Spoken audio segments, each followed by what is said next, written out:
Assalamualaikum warahmatullahi wabarakatuh. Alhamdulillahirrabbilalamin. Innal hamdalillah nahmaduhu wa nasta'inuhu wastaghfiruhu wa na'udzu billahi min syururi anfusina wa min sayyiati a'malina. May yahdihillahu fala mudhillalah wa man yudlilhu fala hadiyalah.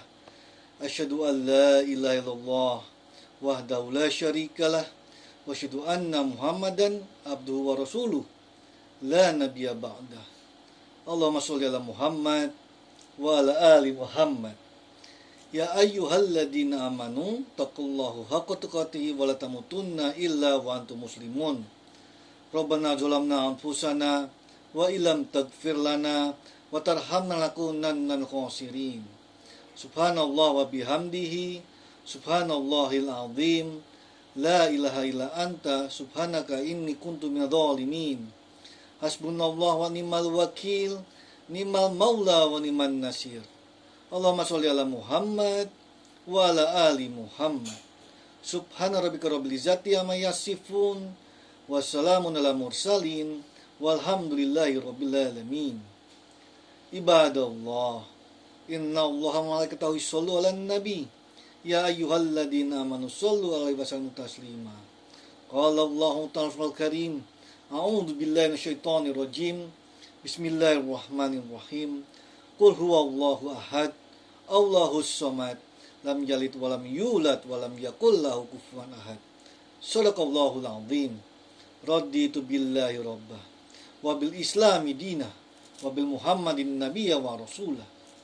Ya Rabbana walakal hamdu hamdan katsiran thayyiban mubarakan fihi. Amma ba'du.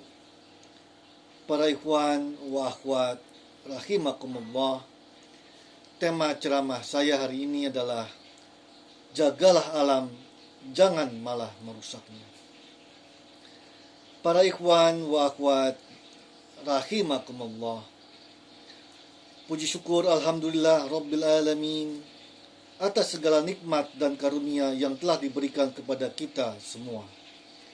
Dialah yang menciptakan langit dan bumi dengan segala keindahannya sebagai amanah yang harus dijaga dan dilestarikan oleh kita semua.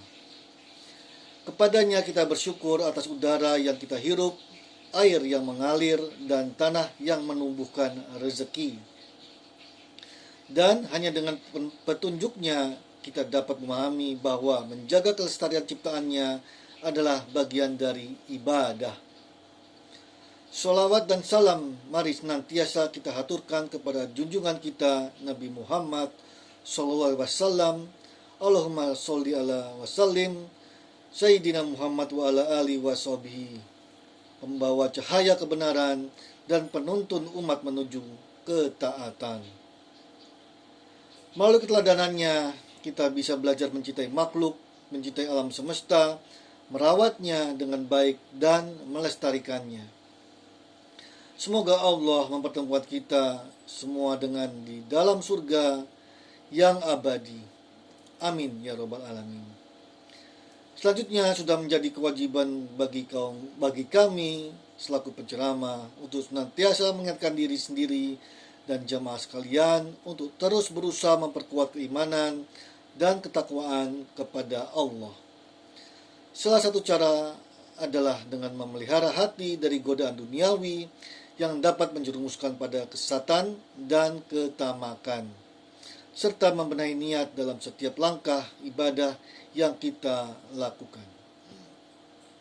Para ikhwan wa akhwat rahimakumullah, di antara larangan dalam Islam yang harus kita hindari bersama adalah segala bentuk upaya dan tindakan yang dapat merusak alam dan mengeksploitasi sumber daya secara berlebihan.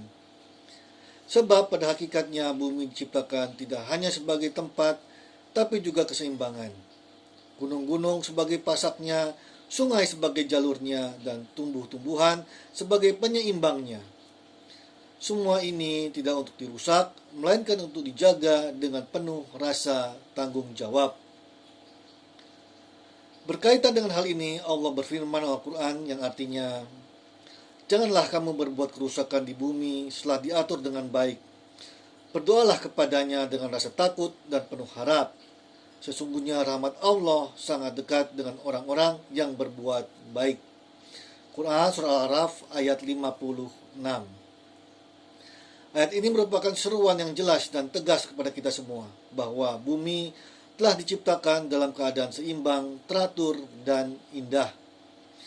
Dan kita semua dilarang untuk merusak keindahannya, mengeksploitasi isinya dengan berlebihan, dan semacamnya.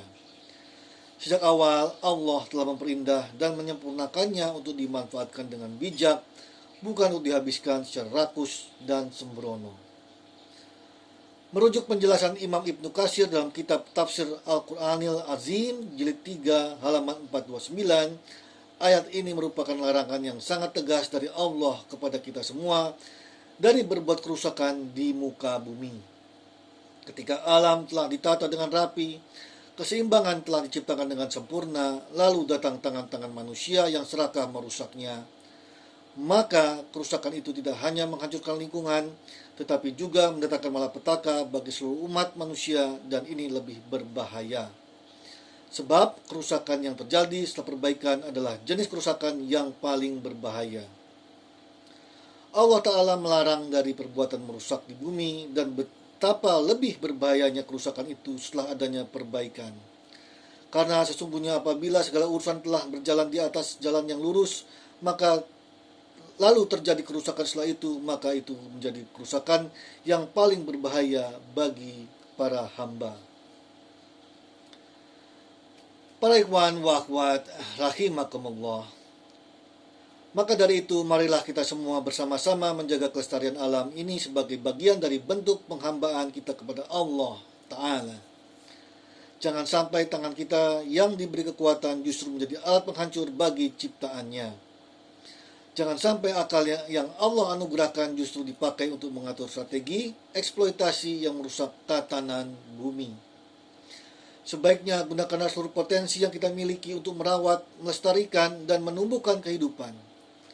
Karena sekecil apapun usaha menjaga kelestarian bumi, jika tujuan dan niatnya adalah karena Allah, maka ia menjadi amal saleh yang berbuah pahala.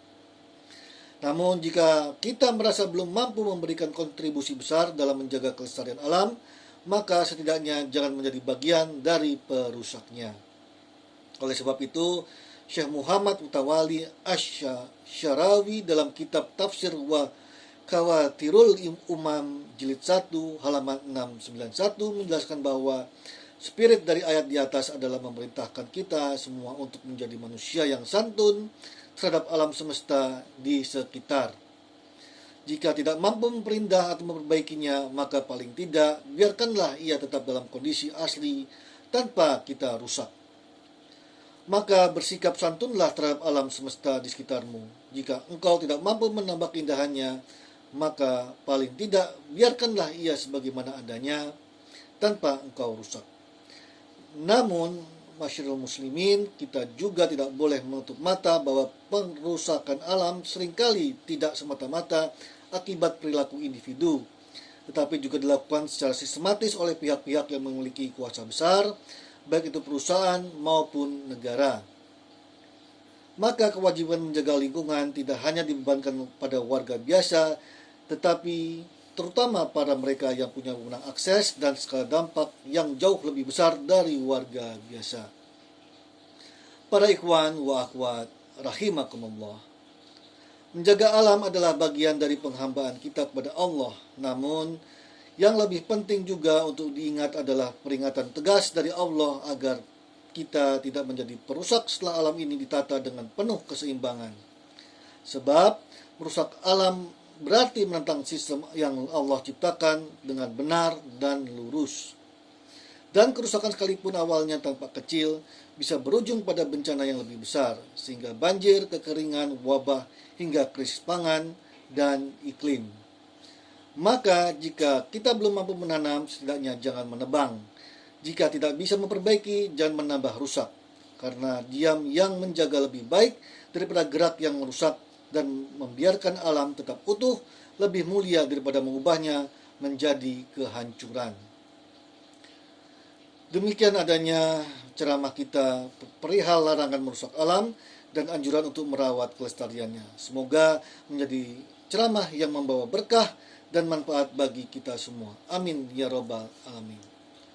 Baik, sekian, terima kasih, syukron, barakallahu li wa lakum fil Qur'anil azim, jazakumullah kan katsiran, wabillahi taufiq wal hidayah, wallahu muwaffiq ila aqwamit thoriq.